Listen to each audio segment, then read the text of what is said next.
Well, hello and an extremely warm welcome to my channel. A very warm welcome if you're a returning viewer, and an equally warm welcome if you are viewing my nonsense, ramblings, musings, whatever we want to call them, for the very first time. So I was absolutely horrified when I realised that I haven't done a book haul video this year. So I've got quite a lot of books on my lap, although bearing in mind that it's, where are we now, April, maybe not as many as I might have thought. Partly, I suppose, because obviously I unboxed the entirety of the Women's Prize non-fiction shortlist, and also I've recently received long list rather, and also I've recently received the Women's Prize for Fiction shortlist. So with all those books coming, wasn't quite the temptation maybe to acquire so many books by other means, but anyway, here we are. So without further ado, I'm going to talk about these, and there will be some surprises to me here because they've been sat on a shelf over at the far extreme of my library, opposite where I am now, and I don't really glance at that shelf very often, so I'll have half forgotten, I'm sure, and I'll probably need my spectacles to help me out what the books are in this pile. However, there are two that I want to talk about first of all, and they are Bournville and Middle England by Jonathan Coe. And these were Christmas gifts, and forgive me, Simon, because I think you gave these to me, but I can't remember, for Christmas. That's my son, Simon Savage. But since Christmas, I haven't yet got round to reading them, but my husband Tim has, and he has absolutely devoured both of these books. And I don't know whether it's partly because Jonathan Coe is a local author, in that he's from Birmingham or the Birmingham area, and we of course live on the edge of the West Midlands, and our children, three of our children, all live in Birmingham. In fact, one of them lives in Bournville. So, you know, we've got connections with this part of the world. So I think that might have been part of the attraction.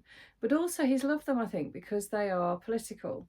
And I'm not entirely sure which one Tim read first, but he's just absolutely loved them. And I think Middle England, I think maybe that was the first one he read. It says here, the country is changing, and up and down the land, cracks are appearing within families and between generations. To the Midlands, Benjamin Trotter is trying to help his aged father navigate a Britain that seems to have forgotten he exists. And, you know, I think we're plunged into this sort of really familiar territory in terms of the political landscape in the UK, and how that's affecting day-to-day folk. I think that was the appeal. And Bournville it describes as a placid suburb of Birmingham. I would completely concur with that description. A famous chocolate factory, of course, Cadbury's chocolate factory, is cited in Bournville. For 11-year-old Mary and her family in 1945, it's the centre of the world. Mary will go on to live through the coronation and the World Cup final, royal weddings and royal funerals, Brexit and COVID-19. So you're looking here again at, sorry if I'm masking my face when reading that. I need to get my glasses out, and I've realised that I'm half in shadow, so it's all going a bit wobbly, but never mind. I'm going to carry on waffling. So yeah, I think again, certainly for a UK audience, lots of events in here that might be very relatable. But I suspect a lot of the problems that Jonathan Coe is discussing are applicable across the globe. Yeah, it's a very strange world we find ourselves navigating, I think, at the moment. Anyway, they've been a real success for him. I did buy, it was his birthday recently, and I got hold of a copy of The Rotters Club for him, which I think is one of the first novels he wrote. Jonathan Coe, that is, not my Tim. So yeah, I am eagerly awaiting the opportunity to read those, but at the moment I'm navigating my way through the Women's Prize shortlist and thoroughly enjoying myself. And then earlier on in the year, we paid a visit to Marlborough, down in Wiltshire, which is a place where I lived for many years with Simon. I used to teach at St John's School in Marlborough, and And I went into the White Horse Bookshop, which was always a kind of okay bookshop. But my goodness, I loved it. It's stunning. I don't know when it changed hands or whatever, but it's had this huge injection of energy and love. And I could have spent hours in there. As it was, I think I spent at least an hour. And thankfully, I suppose they were due to close. And I did only come away, I think, yes, with 2 books, which I think I chose wisely and well. So this one, Samarkand, is by Amin Malouf. And I'm sure I've seen this on shelves before. And I'm going to get my goggles out now because I don't want to get this wrong. But what I will tell you is that the thing that piqued my interest about this is that it's a partly fictionalized account, or certainly one of the big characters in this book is the poet Omar Khayyam. And when I was a little girl, I had a wonderful man who lived across the road who was a really, really strong influence on me because he loved reading and he understood my passion for reading. He'd been his family had fled Russia, Jewish family, when he was very small, but he still had memories of that. He'd fought at Dunkirk and still had nightmares about it. He was Jewish. And yeah, he just had this absolutely beautiful, I can still hear his voice in my head. He lived to be a very old man. He lived into his 90s. And one of the things he gave me that I still is one of my, if there was a fire and I had a few things to grab, one of the things I would grab is my copy of Omar Khayyam with his uncle, we called him Uncle A, with Uncle A's, the A being for Abraham's, this beautiful handwriting of his in the front. And Omar Khayyam was a Persian poet, and his poems are just, well, I think I can still remember one. Here goes. Life is but a checkerboard of days, where destiny with men for pieces plays, hither and thither moves and mates and slays, then one by one back in the closet lays. Now that poem has stayed with me since I was probably, I don't know, 7 or 8 years old, maybe a little bit older. Yeah, the sort of chess imagery, the idea of this hand and destiny and how insignificant and small we are, we're just like playing pieces. It really, really stuck with me. So the reason that I picked this book up is because it's, well, I'll just read a little bit of the blurb at the risk of being repetitive. Accused of mocking the inviolate codes of Islam, the Persian poet and sage Omar Khayyam fortuitously finds sympathy with the very man who is to judge his alleged crimes. Recognising Khayyam's genius, the judge decides to spare him and gives him instead a small blank book, encouraging him to confine his thoughts to it alone. And I've just spurted out, presumably, one of those thoughts. So this is described as a seamless blend of fact and fiction, spanning continents and centuries. So I'm really looking forward to finding out more about Khayyam, because I think I will in reading this book. I mean, the first line here, at the bottom of the Atlantic there is a book. I'm going to tell you its history. I mean, without all the sort of background that I've just given you, that would be enough to tempt me to read it. And the other book that I picked up in the White Horse Bookshop was Return to Sri Lanka by Razeen Sally. And Razeen Sally was born to a Sri Lankan Muslim father and a Welsh mother just before his teens, a political conflict which we all read about in Brotherless Night, if we read the Women's Prize for Fiction winner last year by V.V. Ganashanathan, I want to say. And so the author of this book was sort of, you know, from very early on in his life was impacted by this, had to flee Sri Lanka. And this is about a character. No, it's not about a character because it's non-fiction. This is Sally describing his return to Sri Lanka, and he's returning effectively as a tourist because he grew up elsewhere. So I think this is a really interesting perspective. You know, this must happen when I think about it, this must happen an awful lot to families that, for whatever reason, have left their birth country behind, and and therefore their children have grown up somewhere completely different, and then they return. I can't imagine what that experience must be like. So, and also having recently returned from Sri Lanka myself, and absolutely falling in love with the place. I think this will be a really interesting read. And then a couple of presents. So I have a lovely, lovely friend called Baxter, and he and I walk every week. We go off to the Wire Forest, and we sort of walk in there and then try and find our way out. And often we'll walk for miles and miles and miles, and most of what we talk about mainly is we talk about books. And so he has sort of both of these books he's gifted to me, and they are both books that he has absolutely raved about. So the first one is The Word Hord, Daily Life in Old English. And he's absolutely loved this. This is by Hana Videen. The Guardian have described it as delightful. An entertaining collection of strange, delightful and unexpectedly apt words from the origins of English. So I think, you know, bearing in mind that I absolutely love words and I love etymology, I think he knows full well that I'm going to love this book.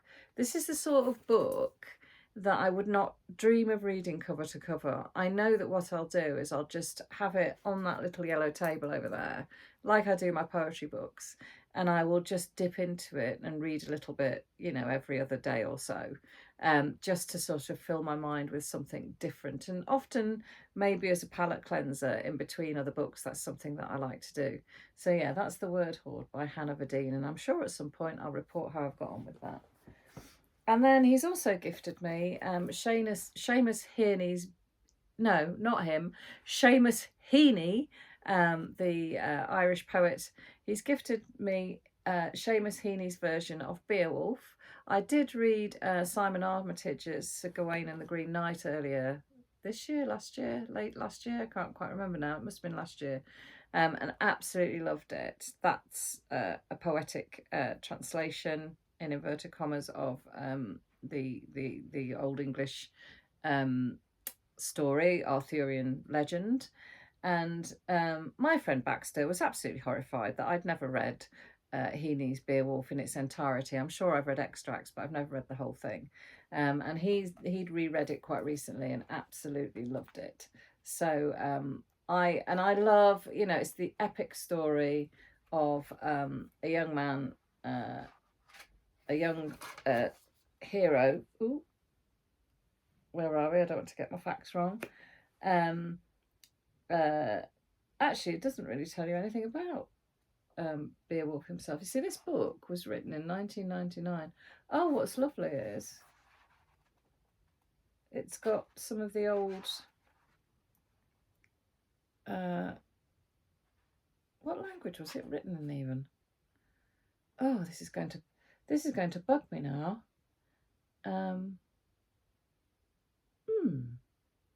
It describes it as immediate, poised between the Bible and folk wisdom, between the light and dark ages, pulverizing language. So it's a Danish legend, I think, about a young man's sort of coming of age, if you like, and he faces a monster called Grendel. That's all I can remember at the moment about Beowulf. I'm not selling it very well, am I? Anyway, it's one of those books that picks up if you've got any grease on your fingers. I've already murked the cover. Don't tell Simon, he'd be absolutely horrified. Anyway, there we are. And then talking of Simon, I've got some lovely gifts from him. Last time I went up to see him, he gave me a copy of Stacey Hall's The Household. Now, I absolutely love historical fiction, and this falls very aptly into that category. It's 1847, not 1947, in Shepherd's Bush in London. Charles Dickens has a home for fallen women, and it's about to open its doors. Part refuge, part reformatory. The houses in its location are top secret. So this is a story about the inmates of that house, but also about one of Dickens' friends. Now, I know that Dickens did have, and the author Wilkie Collins did have these these kind of causes that he fought. So I'm guessing that this is based on a real house that Dickens had connections with. I could be wrong about that, but I my gut is that that's the case. So I think this is going to be a real sort of fantastic, step into the past. I think it's going to be a page turner. I think it's going to be a book that I probably read in one go ish. And then very lucky to have got hold of this. This is again from Simon. It's The Book of Guilt by Catherine Chidgey, and that comes out. It comes out next month, May 2025. And it's England, and it's 1979. Now, I love this. Catherine Chidgey is an author, a New Zealand author, but she's chosen to write about 1979 England, which I think was a really, really, oh no, it was 76 that was the really hot summer. Vincent, Lawrence and William, good sort of English names, are the last remaining residents of a secluded New Forest home, part of the government's Sycamore scheme. Every day the triplets dress in their assigned colours. I just love this idea. Yellow for Vincent, green for Lawrence and red for William. They do their chores, play their games, take their medicine under the watchful eyes of three mothers, Mother Morning, Mother Afternoon and Mother Night. I mean, it's got me already. And again, their nightmares are recorded in the Book of Dreams. Their lessons are taken from the Book of Knowledge and their sins are reported in the Book of Guilt. So this sounds, although it's written in the past, there's something really dystopian sounding about this, I think. I feel as though Catherine Chidgey, who has a fantastically wry sense of humour and I think is really original in her writing, it seems as though she's almost bending genres here. And yeah, I will really, I know because I've grown to love and trust this author, that I will absolutely love this book. And then a book that I hadn't been aware of, the lovely Susannah Stapleton, who is a local author, and Simon and I have had the privilege of meeting. She's written, again, this is non-fiction, and this comes out within the next week or so, 24th of April, and it's called The Dark Spring. And she writes non-fiction, but she writes... She's like a lot of the authors that I've read for the Women's Prize for Non-Fiction, because she writes prose non-fiction which reads like fiction. It's she manages to have you on the edge of your seat. She knows how to make a story page turning. And her previous book was called The Adventures of Maud West, a Lady Detective, and this one, it's April 1929. The body of British artist Oliver. Hang on, let me put my glasses on because it could be an Olive and it could be an Oliver. Olive Branson was found submerged in a water tank outside her farmhouse in a picturesque Provence village. Dressed only in a pink shirt and stockings, she had a bullet hole between her eyes and a revolver by her side. Was it suicide or murder? So initially, apparently, the conclusion was that it was suicide. But I think Susannah Stapleton's gone back and really dug into this story. And what a fascinating premise. I mean, it's a true story. And I suspect along the way, I mean, who doesn't want to spend time in Provence, even in grisly circumstances? And I think I might be going there again in this next book that I'm about to hold up. But also, I suspect she's going to uncover some... I'm imagining there's going to be something in this book about attitude towards women in this kind of scenario, as opposed to how men are treated, but I could be wrong about that. Anyway, and what a lovely... I really like the cover. I really like the cover of that book. I don't know what it is about it, but yeah. And then another present from Simon, which is Emily Maguire's Rapture. Now, the thing that really grabbed me about them, I mean, look at that cover. It's amazing. It really messes with your brain. I can see two images there. I can see a face, but I can also see a load of women who look a bit like angels on the front. And the thing that really intrigued me about this. It's not Provence actually, but we are travelling to Europe here. 9th century Mainz in the heart of the Holy Roman Empire. Now, how many books do you read that are set in the 9th century? And I'm pretty sure this is fiction. Drawing on history, legend, speculation and gossip. Maguire's medieval girl pope story is made of many things, flesh and earth and blood. So this is a story of a female pope in the 9th century in Europe. And I just love anything that takes us back, because so much fiction doesn't dare to go much beyond the Tudor period, really.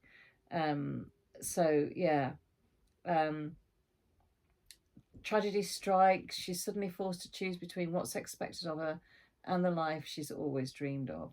Determined to find her own freedom, she disguises herself as a man, securing a place at the revered Fulda monastery and forever altering the course of her existence. That sounds really gripping, and what a lovely, lovely volume. And then, yes, there's more. I picked up, so Simon and I were in London recently, and we went to the wonderful book bar, and I'd heard an awful lot about this bookshop, and I begged Simon, please, can we please this time, because we were going to go last year and we didn't make it, please can we go to the book bar? And I just loved it. It's just a bookshop that wraps itself around you and encourages you to sit and really spend time perusing the shelves. I thought it was great. And I think Chrissy, who sort of spearheaded the whole thing and whose brainchild it is, I think they're opening a second shop. Well, I know they are. So this novel I picked up. It's called The Assault by Harry Mulisch. And it's translated, I think, from Dutch. Yes, so Harry Victor Mulisch was a Dutch writer. It's translated by Claire Nicholas White. And the reason I picked this up is because I read, oh my goodness, what's the name of the book? The wonderful book that was shortlisted for the Booker Prize, The Safe Keep, by Yael van der Wooden. And I absolutely loved that. And this is another book. So it's a kind of, if you like this, if you like that, you might like this situation. This is a book set in Holland in the Second World War. So it really piqued my interest. In the bitter final months of the Second World War, the body of a Dutch Nazi collaborator is found at the doorstep of an ordinary family home. Now, again, what an amazing scenario. And as I always do when I buy a book, I'll have picked it up and I'll have read the first few pages, check that I like the prose style. So I think this is going to be really, really interesting. And again, I just love the colour. And, it's got bike on it. It's Dutch. Well, what more can we say? And also in the book bar, I picked up this book, In the Country of Men, by Hisham Matar. And this is, I love reading books about the Middle East. I suppose we're going back to where we started with, or almost where we started with Omar Khayyam and Samarkand. But this is a book about Libya, and again, it's 9-year-old Suleiman is just an ordinary boy living in an ordinary house with ordinary parents, or so he thinks. Then one day, when his father is away on business, as he is regularly, Suleiman sees him standing in the market square wearing sunglasses. Oh, can you just imagine? Like, there's all sorts of scenarios playing out. My first thought is that he's a spy, but it's probably nothing so straightforward as that. But that, it really, really, I read that in the shop and it really piqued my interest. And Simon assured me that this is a consummate writer. So, yeah, I am really looking forward to reading that. And then I picked up this. Now, don't mock. It's called The English Teacher by Lily King. And I was really, there was a whole row of books by Lily King. And of course, this one leapt out at me because this is what I used to do for a living. But I love the sound of this. Vida Avery is a beloved teacher to prestigious New England schools. So it's American. There she immerses herself and her students in the books she loves and knows so well. She successfully sheltered herself and her son Peter from a painful secret in her past, and now at last she feels safe. But when she accepts an impulsive marriage proposal from widower Tom Ballou, everything looks set to change, and the solid walls she has carefully built around her begin to fall like cards. And I just thought, I love the sound of that. It's the sort of book that I think I will just sit again and just read very quickly. And you know, it sounds to me like she writes about domesticity really well, and I love that. I love it when writers sort of write about the small things that we can all relate to. And then finally we had a trip to Daunt's in Marylebone, and I have 2 books left on my knee, one of which is Gertrude Bell's writing. Now, Gertrude Bell was a journalist, an adventurer. She was travelling around the Middle East on her own in the Victorian era, and to my shame, I've never read anything by her. So this is, she's known as the Queen of the Desert. Because she managed to get to places and to talk to people that, you know, even men had not managed to do. And she just seems to have this habit of popping up all over the place. She was friends with T. Lawrence, who wrote, was it The 7 Pillars of Wisdom? I can't remember what his book's called. And I first encountered her writing when I went to Jordan. I didn't really know much about her. So I've read little snippets, but I thought I would really enjoy finding out a lot more about her and her travels around the Middle East. A lot of it is her letters, I think. So, you know, it's her first-hand sort of testimony of her own life. And I enjoy that. I like writing, I like reading letters and diaries and so on, particularly those written by women in the past. So yeah, I really look forward to it. So it looks like a mix of letters and diary extracts. Oh, she goes to Baghdad, you know, and she's there in the 1920s. So she's, you know, it's just post-war, and actually I suspect she's out there during the war, isn't she? I think she will be. I'm pretty sure she's sort of involved in various manoeuvres during the war. Anyway, I'll know more when I've read it. And then finally, and Simon also picked this up as well. So this is published by Daunt Books, and it's called Dark Like Under by Alice Chadwick. And he handed it to me and said, "Oh, Mum, you'll love this. It's set in a school, and it's described as intricate and subtle, concentrating on the character's interior life. It's got echoes of Carla by Colin Walsh, which I really enjoyed reading last year. Midnight, a man on a solitary path and 2 teenagers walk the weir. A day in an English school in the 1980s unfolds in the aftermath of the death of a beloved teacher, Mr. Arden. But while students and teachers grapple with this sudden loss, normal life as it must continues. Lessons, flirtations, arguments, the clock ticks on. At the heart of it all is Tin. Burning bright with defiance, feared and adored in equal measure, and potentially betrayed by best friend Robin and boyfriend Jonah, as the heat of the baking hot day intensifies, rivalries and hormones simmer, and old secrets surface. So I think you'll agree that I have got a stunning stack of reading to look forward to. When I'll get round to it, I'm not sure. Some of those books I will probably read within the next month or so, and others of them might sit on my shelves for several years. That tends to be what happens. But at some stage I'll pick them up, and I'm sure they'll give me a whole load of pleasure and a whole load of new things to think about. Anyway, wherever you're reading, happy reading. If you stay to the end, you deserve some sort of medal, because I feel like I've been ultra musy waffly today. But never mind, I'm off now for my Italian lesson. Take care. Arrivederci. Ciao.